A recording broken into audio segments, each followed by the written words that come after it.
Birthday party party birthday party राहिले तुमच्याकडे. तुम्ही लय चुकी केली बर्थडे पार्टी. आज मसूलच करणार. चला छान अशी देवपूजा करून निघालो आणि हे गावाकडे CCTV कॅमेरा बसवलाय. तर इथून मी कंटिन्यू सारखं लक्ष ठेवत असते कारण आहो आणि नंदबाई कामात असतात. त्यानंतर स्वयंपाकाला सुरुवात केली. बाहेर जायचं आहे ना म्हणून. तर या ठिकाणी मी बनवत आहे हिरव्या मिरचीचा छान असा ठेचा. तर हिरव्या मिरच्या स्वयंपाक झाल्यानंतर त्याच तव्यामध्ये ना तेल टाकून छान अशा भाजून घेतल्या. तुकडे केलेत म्हणजे लवकर आतपर्यंत चांगली मऊसर व्हावी म्हणून. त्यावर टाकल्या लसणाच्या 2-4 पाकळ्या आणि वरून एक पिकलेला टोमॅटो. तुमच्याकडे जर हिरवा टोमॅटो असेल तर तुम्ही हिरवा टाका कारण आंबट चटणी इतकी टेस्टी लागते ना खरंच. तर माझ्याकडे हिरवा नव्हता त्यामुळे मी टोमॅटो लाल टाकलेला आहे. तर आता काय करायचं, यावर थोडंसं मीठ टाकायचं. मीठ टाकल्यामुळं काय होतं माहिती आहे का, टोमॅटो, मिरची आणि लसूण, कोथिंबीर सगळं लवकर बारीक होतं म्हणजे मऊसर पडतं आणि त्याच्यामध्ये छान अशी चवसुद्धा उतरते. आणि छान आता हे भाजून घ्यायचं आहे. तेल कमीच टाकायचं आणि जमलंच तर लोखंडी तव्यामध्येच करा किंवा लोखंडी कढईमध्ये करा. जे लोखंडी भांड्यात चव लागते ना ते इतर भांड्यामध्ये काही करा तुम्ही. मग किती मसाला टाका, तेल टाका, व्यवस्थित करा, मन लावून करा, प्रेमानं करा, पण लोखंडी भांड्यातली आणि मातीच्या भांड्यातली टेस्ट वेगळीच लागते. तुम्ही नक्की खाऊन बघा. आवर्जून मी भाज्यासाठी लोखंडी कढई आणि लोखंडी तवाच वापरते. मीठ टाकून सुद्धा 2-3 मिनिट मी खालीवरी केलं आणि परत त्याला मी आता झाकून ठेवणार आहे. झाकून ठेवल्यामुळं काय होतं, छान असं मऊसर पडतं आणि पटकन आपला जो ठेचा चटणी काय आहे ना ते पटकन बारीक व्हायला मदत होते. 10-15 मिनिट झाकून ठेवल्यानंतर आता बघा मिरचीचा कलर बदललाय आणि टोमॅटोसुद्धा अगदी मऊसर झालेत. त्यानंतर आपल्या जे खलबत्त्यामध्ये वरवटा असतो ना त्यानं छान असं ह्याला चिचून घ्यायचं. यावर काहीच टाकायचं नाही कारण मीठ आपण अगोदर टाकलंय, लसूण टाकलंय, कोथिंबीरसुद्धा टाकली आहे. तुम्हाला आवडत असेल तर थोडी जिरं टाका आणि आवडत असतील तर शेंगदाणे टाकलं तर सुद्धा चालतं. पण मला फक्त अशीच बनवायची होती, शेंगदाणे ते मला टाकायचे नव्हते कारण असे आंबट इतकी छान लागते ना, आंबट, तिखट, खारट. आणि हे बघा छान असं मी चांगली मऊसर टोमॅटो आणि मिरच्या झाल्यामुळं लगेच बारीक होते आणि एकजीव होते. आणि हे बघा लोखंडी तव्यात केल्यामुळं थोडासा कलर वेगळा आहे पण टेस्टमध्ये अप्रतिम.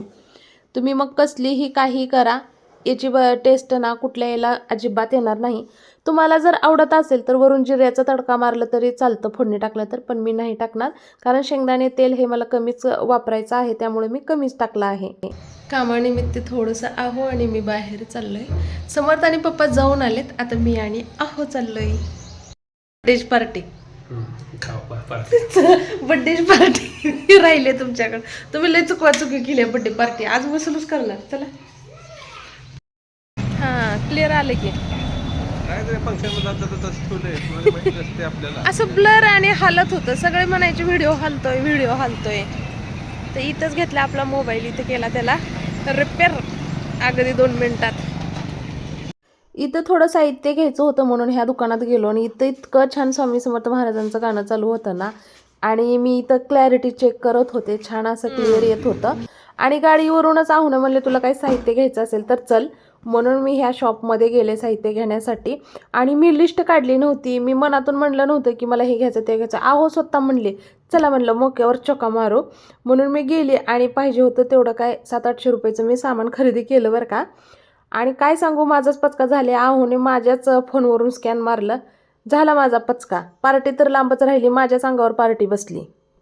आहोनला पटकन जेवायला वाढलं. भाजी चपाती भाकरी बनवलेलं होतं मी आणि लगेच मी इथं चिवडा बनवत आहे कारण मला घरी पण बनवायचा आहे आणि गावाकडं पण. मी एकदम साध्या सिंपल बनवते. तेल टाकलं, जिरे मोहरी तळली, त्यात डायरेक्ट शेंगदाणे टाकले आणि शेंगदाणे तळल्यानंतर त्यामध्ये मी तिखट, मीठ, हळद, थोडासा गरम मसाला टाकला, कढीपत्ता, कोथिंबीर, खोबरं अजिबात आमच्यात चालत नाही, लसूणसुद्धा सगळं काढून बाजूला ठेवतात पोरांचे पप्पा बी आणि पोरं पण. मग मी वायाच कशाला घालायचं म्हणून मग मी त्यामध्ये घालतच नाही. तर छान साधा सिंपल चिवडा आमच्या घरी आवडतो आणि मी हे असं बनवून ठेवते कारण याची डायरेक्ट भेळसुद्धा छान बनवता येते. तर पूर्ण चिवडा बनवून तयार झालेला आहे. जरी चिवडा हा साधा सिंपल असला तरी पण तिखट मीठ जर बरोबर असेल तर कुठलीही गोष्ट चवीला 1 नंबर. आणि माझ्याकडून इथं मीठच विसरलं होतं. माझ्या कसं लक्षात आलं काय माहिती, मग मी वरून टाकला, नाही तर मी असाच आळणी चिवडा बनवून दिले असते गावाकडं आणि माझी झाली असती फजिती.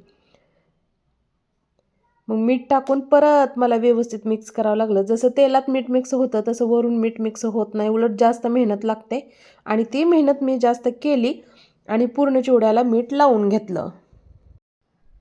आहोनी रात्री गावाकडून शेव आणलेला होता, तर तो शेव मी त्यामध्ये मिक्स करून घेतला थोडासा आणि मस्त असं खालीवरी करून घेतले. आणि मग मी खाऊन बघितलं, आहोनला सुद्धा खायला दिलं थोडंसं प्लेटामध्ये.